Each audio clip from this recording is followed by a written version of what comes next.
Assalamualaikum, welcome back to my channel. Hope you guys are doing well. Today we are going to cover grow model. अच्छा, तो grow model का एक तरीका ये है कि हम एम्प्लॉय को किस तरीके से ग्रो कर सकते हैं, थ्रू कोचिंग। तो हम पहले कोचिंग को समझेंगे, उसके बाद फिर हम ग्रो मॉडल को लेकर चलेंगे। तो कोचिंग में होता क्या है, मैनेजर्स जो होते हैं एम्प्लॉय को कोच करते हैं, उनकी वन ऑन वन कम्युनिकेशन होती है मैनेजर और एम्प्लॉय के दरमियान। फिर उसी कम्युनिकेशन के ज़रिए जो भी आप प्रॉब्लम्स डिस्कस करते हैं और उसके सॉल्यूशंस निकालते हैं, फिर उसकी वजह से एक फ्रूटफुल रिज़ल्ट आपके सामने आ रहा होता है। इन दी टर्म ऑफ परफॉर्मेंस कुछ भी हो सकता है, या रेवेन्यू, या कोई भी एक अच्छी जो उनकी परफॉर्मेंस या स्किल्स या कोई न्यू लर्निंग मेथड जो सीखे होते हैं। अच्छा, तो कोचिंग में आप एम्प्लॉय से क्वेश्चंस करते हैं और फिर एम्प्लॉयज़ जो हैं खुद ही सारे सॉल्यूशंस को आइडेंटिफाई कर रहे होते हैं। ठीक है, here manager doesn't give the solution, employ them self bring the solution and solve problem. अब जो होता है कोच का जो मेन काम ये होता है, वो प्रोवोक करता है एम्प्लॉय के थॉट्स को, बार बार क्वेश्चंस कर करके एक क्वेश्चन करेगा, अच्छा आपने जिस तरह एम्प्लॉय हायर करना है तो आपसे क्यों नहीं हुआ, तो अच्छा तो हम इसके क्या क्या कर सकते हैं, एम्प्लॉय को हायर करने के लिए क्या क्या अल्टरनेटिव आ सकते हैं।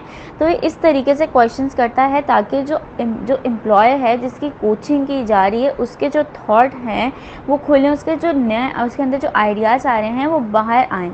अच्छा, कोचिंग जो है ना, best learning and development tools हैं जो कंपनीज यूज़ कर सकती हैं ऑर्गेनाइजेशन की परफॉर्मेंस को इम्प्रूव करने के लिए, और एम्प्लॉय की सेटिस्फेक्शन भी इससे इम्प्रूव हो सकती है क्योंकि आप इसमें एम्प्लॉय को ही कोच कर रहे होते हैं। अच्छा, तो अब according to research around 70% employees वो हैं जिन्होंने कोचिंग ली है और फिर उनकी परफॉर्मेंस में भी बहुत ज़्यादा इम्प्रूवमेंट आया है, उनकी कम्युनिकेशन स्किल्स बेहतर हुई हैं, ऑर्गेनाइजेशन के साथ उनके जो रिलेशनशिप्स हो रहे हैं वो भी बहुत अच्छे हुए हैं, और फिर अल्टीमेटली उनका जो सेल्फ इस्टीम है वो भी इंक्रीज़ हुआ है।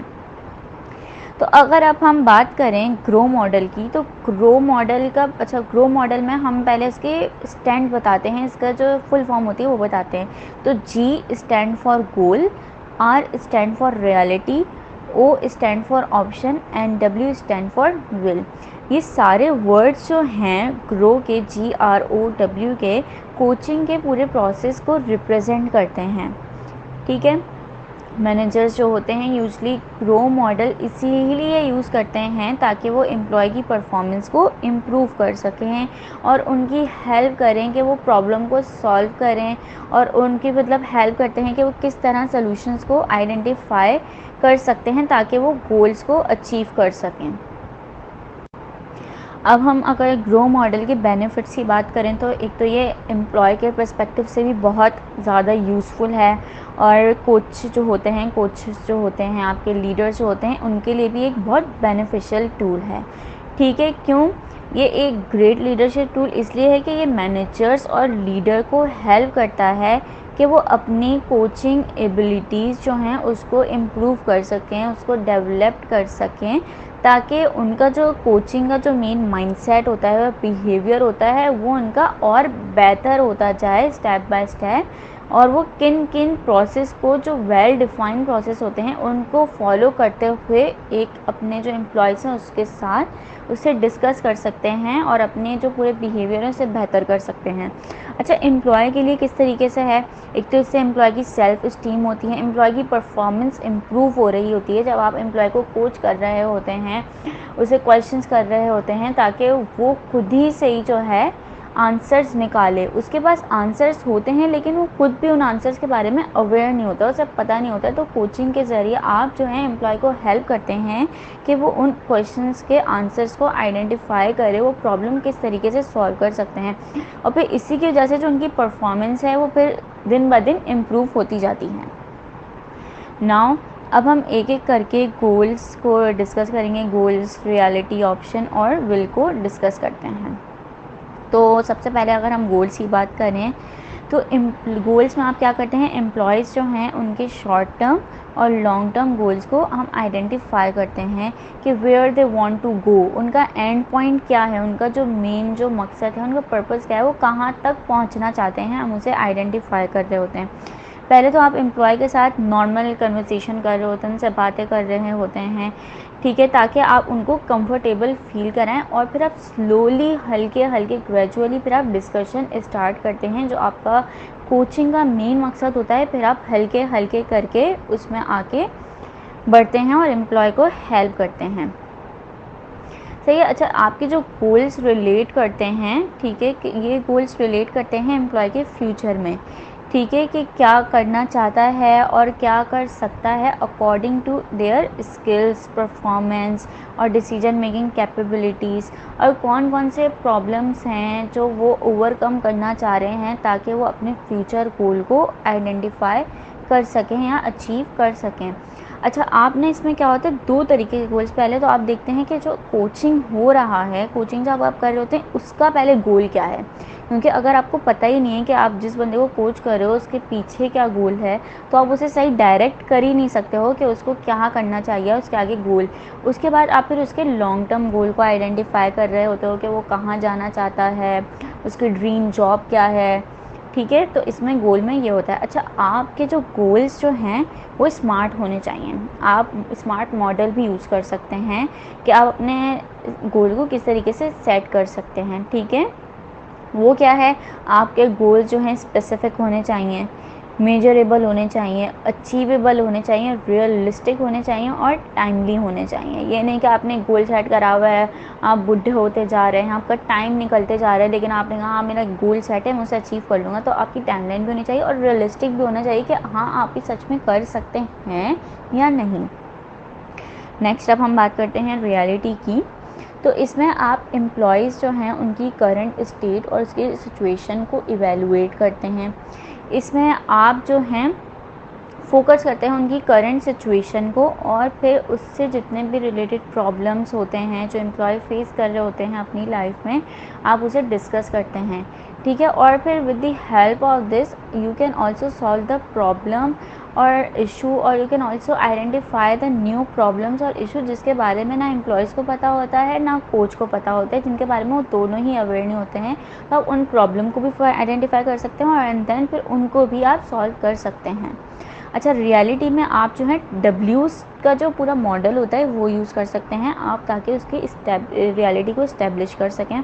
फॉर एग्जांपल, आप सारे WH वर्ड्स जो आपने सुना होगा ना, वो वाले क्वेश्चंस कर सकते हैं। What is the goal, where it is occurring, when it is happening, who is involve, this type के क्वेश्चंस जो हैं आप उनसे कर सकते हैं एम्प्लॉय से। अगर अब हम नेक्स्ट अब हम ऑप्शन की बात करते हैं, तो कोच जो है एम्प्लॉय को हेल्प करता है कि वो डिफरेंट ऑप्शंस को एक्सप्लोर करें, ठीक है, so that they can reach there गोल, ठीक है। अब आपने एम्प्लॉय से उसके गोल्स आइडेंटिफाई करें, तो आप बोलेंगे उसके अलावा जो डिफरेंट ऑप्शंस हैं वो किन किन तरीके से, किन किन फेज से गुजर के अपने इस गोल को पहुंच सकता है, इस गोल तक, ठीक है। और फिर वो कौन सा रूट सेलेक्ट करेंगे जिसमें ज़्यादा सक्सेस होने का पोटेंशियल है। आपको एक गोल है, अपने डिफरेंट तरीके के बताएं कि मैं ये करके भी यहाँ तक अपने गोल तक पहुँच सकता हूँ, अगर मैं ये बनूँगा तो मैं ये गोल तक पहुँच सकता हूँ। तो आप देखते हैं जिस रूट में ज़्यादा आपके जो पोटेंशियल है सक्सेस होने का, आप फिर उसे ही सेलेक्ट करते हैं। अच्छा, कोच इसमें क्या कर सकता है, ओपन एंडेड क्वेश्चंस कर सकता है एम्प्लॉय से, ठीक है, उससे डिस्कस करें कि क्या प्रोस हैं इस रूट के, क्या कॉन्स हैं इसके, एंड देन फिर आपके पास जब पूरी लिस्ट आ जाती है, जितने भी आपने प्रोस कॉन्स बताए होते हैं हर एक किस रूट के, और जो आपने ऑप्शंस आइडेंटिफाई करे होते हैं, फिर आप उसको नैरो डाउन करते हैं और फिर आप फाइनली, ठीक है, आप फिर सेलेक्ट करते हैं कि कौन सा ऐसा रूट है जिसके ज़रिए आप अपने गोल तक रीच कर सकते हैं। नाउ अब हम लास्टली विल की बात करते हैं ग्रो मॉडल के। तो आप इसमें क्या करते हैं, आप फिर क्वेश्चंस करते हैं और आइडेंटिफाई करते हैं कि एम्प्लॉय कौन कौन स्टेप्स और एक्शन ले सकते हैं कि वो अपने गोल को अचीव करें। आपने अगर गोल आइडेंटिफाई करा, ठीक है, फिर आपने रियलिटी बताई कि वो अभी कहाँ हैं, उनको कहाँ जाना है, फिर आप उनको ऑप्शंस देते हैं कि वो किन किन ऑप्शंस के ज़रिए आगे जाके वो एक्सप्लोर कर सकते हैं, अपने गोल को रीच कर सकते हैं। फिर लास्टली आप क्या करते हैं, फिर वो कौन कौन से स्टेप्स और एक्शन ले सकते हैं जो आपने ऑप्शंस बताए हैं उसको करने के लिए, फिर आप उसके ज़रिए अपने गोल को अचीव करते हैं, ठीक है। अब जब आपने कोचिंग ने पूरा ये ग्रो मॉडल जो है आइडेंटिफाई कर लिया, एम्प्लॉय के साथ डिस्कशन वगैरह करी, ठीक है, आपने गोल्स को आइडेंटिफाई करा, उनकी प्रॉब्लम्स सॉल्व करी, आपने ऑप्शंस को आइडेंटिफाई करा, ठीक है, और फिर वो किस तरीके से पहुंच सकता है। जब ये पूरा प्रोसेस हो जाता है तो now this is the time कि अब आप उसको प्रैक्टिकली फॉलो करें। अब आपने पूरा, एक तो आपने कॉन्वर्सेशन के ज़रिए आपने पूरा आइडेंटिफाई करा, नाउ आपका टाइम है कि आप इसे प्रैक्टिकली फॉलो करें ताकि आप जो है अपने एक्चुअल गोल को हैं जो उनको रीच कर सकें। सो दिस इज़ ऑल, ये पूरा हमारा ग्रो मॉडल था। आई होप आप सबको ये पसंद आया होगा, आप सबको ये समझ आया होगा। थैंक यू एंड अल्लाह हाफिज़।